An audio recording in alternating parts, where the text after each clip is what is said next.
सिंधी सकाफ़ती ॾियारो। सकाफ़त खाते हुकूमत सिंध तरफ़ां सिंध जे सकाफ़ती ईद जे मौक़े ते फेसबुक जे official page culture of Sindh ते निहायत शानदार नमूने मल्हायो पियो वञे। लाइव स्ट्रीमिंग ते सिंधी सकाफ़ती ॾियारे जे सिरे हेठि हिन तारीख़ साज़ प्रोग्राम में सिंध जा जग मशहूर फनकार शफ़ी फ़कीर, तुफ़ैल संजराणी, अहमद मुग़ल, ताज मस्तानी, शहनीला अली, निरोधा मालनी, शौकत अली ऐं सोशल मीडिया जो मशहूर मज़ाहिया फनकार असगर खोसो लाइव परफॉर्मेंस कंदा। इन खां अलावा सिंध सकाफ़त खाते जो वज़ीर जनाब सरदार अली शाह साहब लाइव अवां सां मुख़ातिब थींदा ऐं सकाफ़त खाते बाबति तव्हां कमेंट में सवाल पुछी सघो था। लाइव नशर थींदड़ सकाफ़ती रंगनि सां सरशार हिन प्रोग्राम में पाकिस्तान पीपल्स पार्टी जो चेयरमैन बिलावल भुट्टो ज़रदारी, वज़ीर आला सिंध जनाब Syed Murad Ali Shah, America, Germany, Italy, Turkey ऐं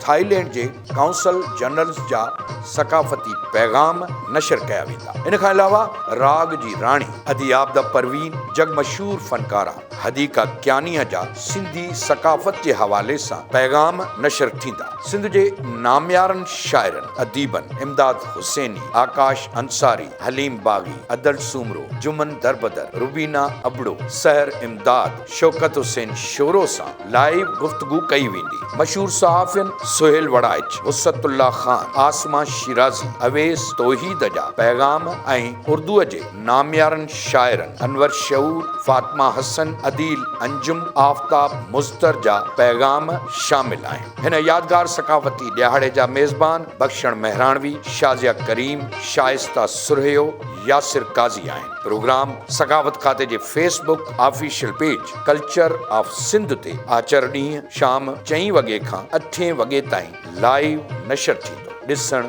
न विसारींदा।